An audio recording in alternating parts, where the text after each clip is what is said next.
أعوذ بالله السميع العليم من الشيطان اللعين الرجيم. بسم الله الرحمن الرحيم. الحمد لله رب العالمين، والصلاة والسلام على أشرف الأنبياء وسيد المرسلين، خاتم النبيين ورحمة للعالمين، مولانا وسيدنا أبي القاسم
برائیوں سے بچو. تقویٰ اختیار کرنے کا سادہ سا مطلب اور مفہوم ہے برائیوں سے آمنوا وآمنوا بالرسول.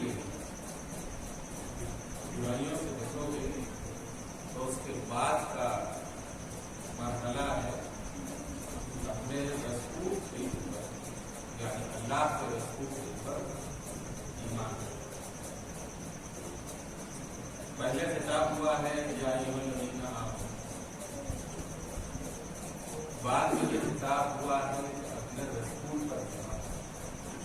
اے ایمان والو، جب ایمان والے ہیں تو ان سے یہ کیا کہنا کہ تقویٰ اختیار کیا برائیوں سے بچو. اس کا مطلب یہ ہے کہ ایمان کی صحیح منزل یہ ہے کہ کلمہ پڑھ لیا جائے، لا الہ الا اللہ محمد رسول اللہ، کلمہ پڑھ لیا. یہ اس کا مطلب یہ ہے کہ انہوں نے اللہ کو ایک مان لیا ہے اور اس کے رسول کا کلمہ پڑھ لیا ہے جس سے اللہ کو. یہ ایمان کی صحیح منزل ہے کہ جسے مسلمان کہا جاتا ہے. اس کے بعد دوسرا مرحلہ ہے کہ تقویٰ اختیار کرو، پرہیزگار وقت یعنی برائیوں سے اپنے آپ کو بچاؤ. ان سے یہ کہا جا رہا ہے کہ اول تو یہ کہ برائیوں کو پہچانو. بڑی مصیبت جو ہے وہ یہ ہے کہ انسان اس مشکل میں ہے کہ کسی ملک میں ایک چیز بری ہے، وہی بری چیز دوسرے ملک میں اچھی ہے. صحیح بات. ہندوستان میں ایک چیز بری ہے لیکن یورپ میں وہ چیز پسندیدہ ہے، امریکہ میں وہ چیز پسندیدہ ہے. ہندوستان میں